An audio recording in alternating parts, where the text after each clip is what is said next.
Hello everyone, welcome back to my channel. আজকে তোমাদের সঙ্গে শুরু করব 2024 সালের একটা খুবই গুরুত্বপূর্ণ কোশ্চেন। ইতিহাসের প্রথম অধ্যায়ের মূল্যায়ন, সপ্তম শ্রেণীর ইতিহাসের বেস্ট সাজেশন, যেটা কিনা পরীক্ষার খুবই ইম্পর্টেন্ট।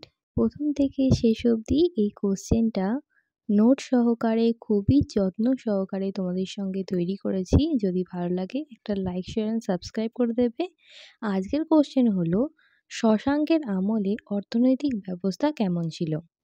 উত্তর হবে, তিনি 606 খ্রিস্টাব্দ থেকে 637 খ্রিস্টাব্দ পর্যন্ত স্বাধীনভাবে গৌড় রাজত্ব করেছিলেন। তার আমলে ব্যবসা বাণিজ্য হ্রাস পেয়েছিল এবং অর্থনৈতিক গুরুত্ব পেয়েছিল। তার ফলে এখানে একটা ছোট্ট করে একটা শর্ট কোশ্চেন তোমাদের সঙ্গে শেয়ার করে নিই। শশাঙ্কের রাজধানী কোথায় অবস্থিত? উত্তর হবে কর্ণসুবর্ণ। এটা কিন্তু এবারের খুব গুরুত্বপূর্ণ কোশ্চেন। শশাঙ্কের আমলে অর্থনৈতিক ব্যবস্থা কি ছিল সেটা চলো পয়েন্ট আকারে আমরা দেখে নেব। ইতিহাসের পয়েন্ট আকারে কোশ্চেন লিখলে অবশ্যই নাম্বার বেশি পাওয়া যায়। প্রথম পয়েন্ট হলো ব্যবসা আর বাণিজ্য।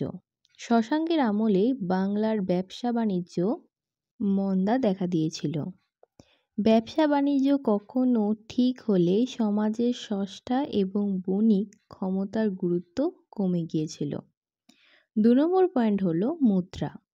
শশাঙ্কের আমলে বাংলায় সোনার মুদ্রাও চালু ছিল, তবে তার মান পড়ে গিয়েছিল। তেমনি নকল সোনার মুদ্রা দেখা দিয়েছিল, কিন্তু রূপার মুদ্রা এই সময়ে আমরা প্রচলন দেখতে পাই না। 3 নম্বর পয়েন্ট হচ্ছে কৃষিকাজ। শশাঙ্কের আমলে মানুষ কৃষি নির্ভর হয়ে পড়েছিল, ফলে সমাজের জমির চাহিদা বেড়েছিল।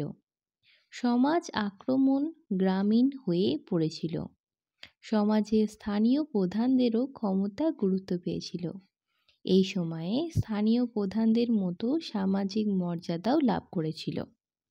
আশা করছি এই 3টে পয়েন্ট তোমরা 5 কিংবা 4 নম্বরের কোশ্চেন এলে অবশ্যই পেরে যাবে।